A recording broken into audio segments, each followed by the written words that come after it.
I think that there wasn't really necessarily anything prior to working at Show Me Tickets, which I kind of list and anywhere I write about what I've done. I started working there at the beginning of college, and it was just getting ready to launch kind of into it was a 4-year-old business, but it hadn't grown into like the beast that it became. It was kind of like just still out of run out of a bedroom, and if you can kind of picture that old entrepreneurial setting with a bunch of people in the back bedroom running a business, that's kind of where it was at that point. So coming in there and seeing those guys at that point and being able to be a part of it from there until we soon moved into an office and that business blew up, and just learning from the two brothers there. Brant Bukowski was the one co-founder, and he was on the marketing side, so he was definitely a mentor in the early days and continues to be.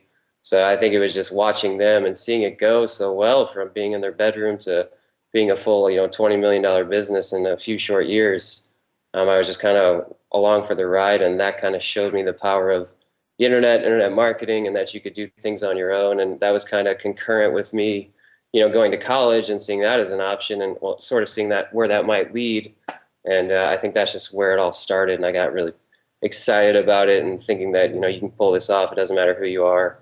These guys are just like me, and I was helping out the whole time. So I just kind of kept my eyes and ears open, and that's where it all started.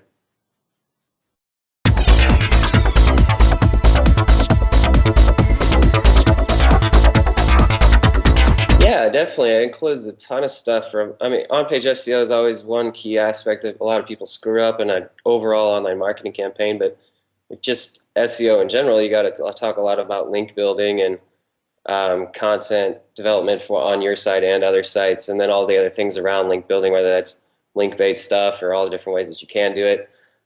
So pretty well versed in that. I spent a lot of time just building links over the years, and that's still obviously good fuel for ranking a site. And then on-site as well, conversion optimization, running tests on organic pages and or on paid traffic stuff. It's on the SEO side, on-site and off-site, whether that's cleaning up the site itself. It's so easy to get it right on your site as far as clean URLs and clean titles and good internal link structure, and not too many clicks away from the home page, and just stupid stuff a lot of people mess up. To get that right, and then to go out there and just be producing content and getting links and getting mentions. That's all it really comes down to. So.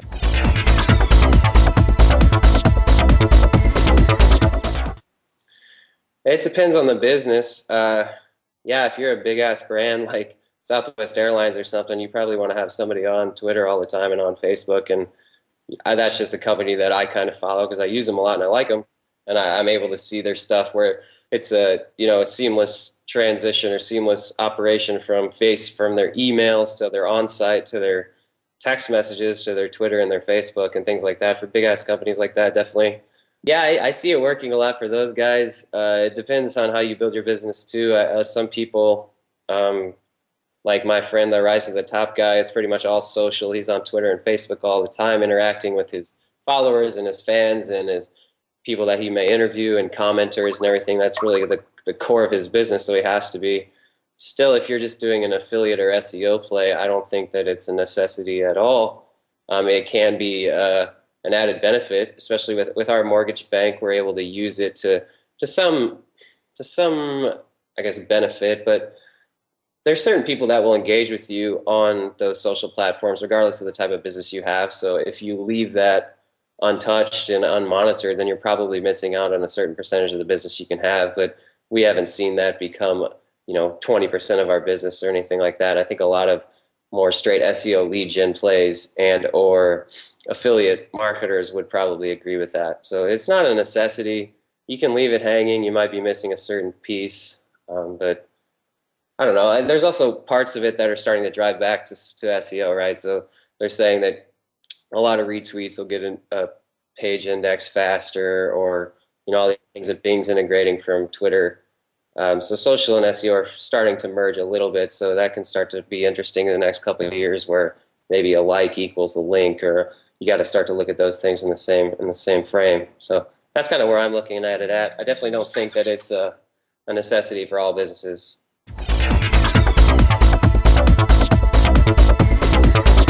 I don't think there's a better way to do it than to manually ask for them. And if you're a new person on the block, or if you're even a mid-sized company, I don't think it scales to some degree. I think a lot of companies struggle with it because they don't have the patience. Like you say, it does.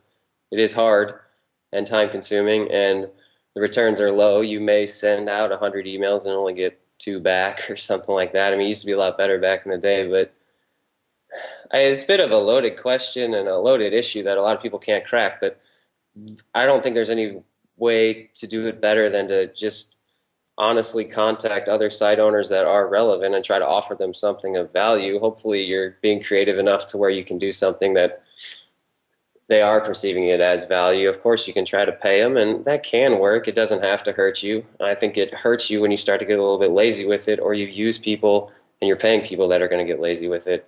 A lot of those link networks, the only way that they can make a ton of money is to do it on scale. So they fail because they try to sell it to 500 people and they put 420 of them on the exact same sites, and that's just a huge red flag. So there are ways to pay for it, and a lot of people still do it effectively where you're not going that route.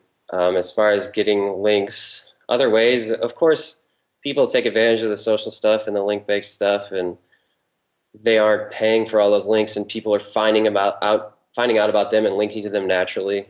You can make that work, but I still think the best way to do it is you got to look at it more like a relationship. It's not just emailing people cold. Like, you're trying to create relationships with the site owner. So any way that you can do that is going to be effective.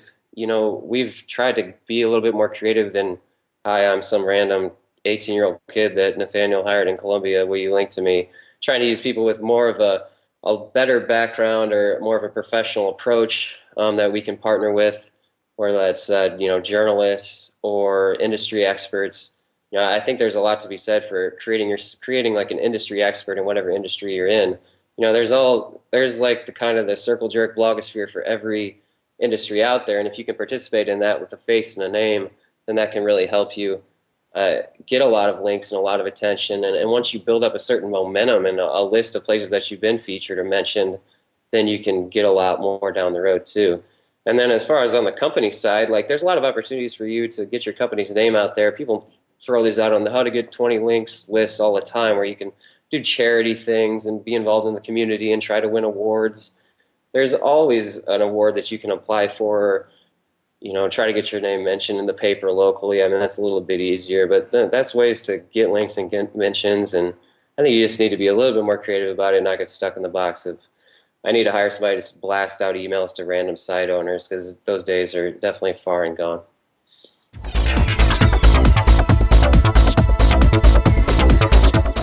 The best way to say it is they give you an incredible head start if you get the right ones. They save you a lot of work maybe in the long term up front if you can get the right name, whether that's a name that's an exact match keyword play or just a good keyword play for your niche. So maybe that's FHAmortgage.com if you're trying to be, a nationwide FHA mortgage broker. That can help a lot as far as instant credibility and not having to spend as much time and money and effort marketing yourselves if you're like, Bill's FHA shop or whatever. That's a lot harder and a lot harder mountain to climb. So I think that domain names offer a huge head start and a huge defensible position in search marketing and just against competitors and with your customers and people that find you randomly through the web. The more solid your domain name is and the more directly relevant it is to the niche, it's going to help you. We've done it all where we've had really great domain names where we paid good money up front, and we've had some that we just registered straight up, and we had to spend a lot more time and money and all the things I just mentioned to try to build them up into an authority site. And it's always an uphill battle, and you're always in the back of your mind whether someone has that exact match that could kill you. Someone's going to come in and get that, or someone's going to take the one that's been parked for 5 years and really take us on. It's kind of a crappy position to be in, just having that in the back of your head. So domain names are a huge head start, a huge credibility builder, and almost always worth the upfront cost in the long term if you're serious about building your business as something that's going to generate a lot of money for yourself and or something that you're going to sell later on or get extra investment for. If you've got a great domain name, I think you're a lot more likely to be taken seriously by potential investors and or potential acquirers down the line.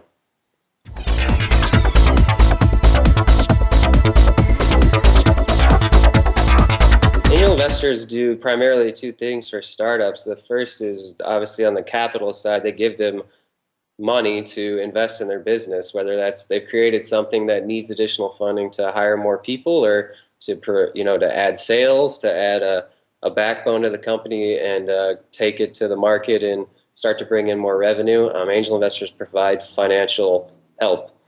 The more important part that angel investors provide is just advice. Angel investors are generally, coming in at the stage well before VC money. The big money guys with the big guns come in. They're usually more one-on-one, usually a local or regional group that's going to come in and sit in and have coffee with you and learn about your business and be able to help you iterate and find out what's wrong and make it better. Hopefully they're people that have had experience in the industry that you're working in. Those are, always the best angel investors to have. But, it's the money and then it's the advice and experience and that one-to-one stuff. I mean, you're probably in a position where you only have a couple of employees or a couple of people involved and they come on and like kind of become part of the team. A lot of them do, and hopefully a lot of them are doing that more and more, as opposed to being like the codgy old dude with a lot of money that just wants to throw money around. But I think you'll find that most of them are pretty hands-on, and that's the help that they provide. And then once you do get to a point of success, if you do, then angel investors provide introductions to venture capitalists and kind of help you go to that next step as well. They're help kind of like a bridge to jump you along the line.